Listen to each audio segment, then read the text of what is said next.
Hello everyone, welcome back to Good News Media channel. And before I start on this video, I would like to send my condolences to the family of ALIE, BERRELEZ, and to this sweet angel. May you rest in peace. Have you ever heard about the case of this little 5-year-old ALIE BERRELEZ? Stay tuned to find out as we unravel this case. On the afternoon of May 18, 1993, 5-year-old ALIE BERRELEZ went out to play with her 3-year-old brother in the courtyard of the apartment complex in Englewood, Colorado. At one point, their babysitter went inside for a few minutes. When she came back out, ALIE was missing. Police believed that she had been abducted, but had few clues. 4 days later, a bloodhound named Yogi and his handler, Jerry Nicholas, were brought in to trace her scent and help find her. Yogi took ALIE's scent from clothes she had recently worn and soon started moving. He first went up the stairs and zeroed in on a specific apartment, the one she lived in.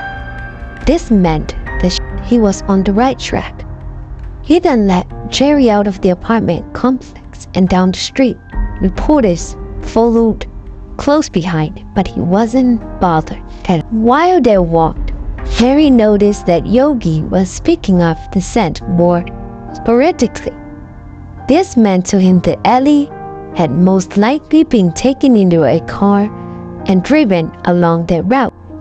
Yogi led the search party south for several miles, covering almost 40 city blocks. At the entrance to a freeway, he headed straight up the westbound ramp. The search party drove west to the next exit. He went past it and continued to pick up the scent down the freeway. The search party did this several times at each exit. To save time, the police decided to skip the 4th exit and move on to the 5th one. When they got to it, Yogi lost the scent. He apparently realized that they had overshot the scent trail. They backtracked 1/2 mile to the 4th exit. He picked up the scent and led them off the freeway. He headed in the direction of wooded area, Deer Creek Canyon.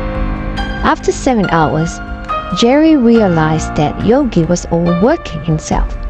He decided to stop the search. The next morning, human volunteers continued the search in Deer Creek Canyon, and tragically, an hour later, they discovered ALIE's body.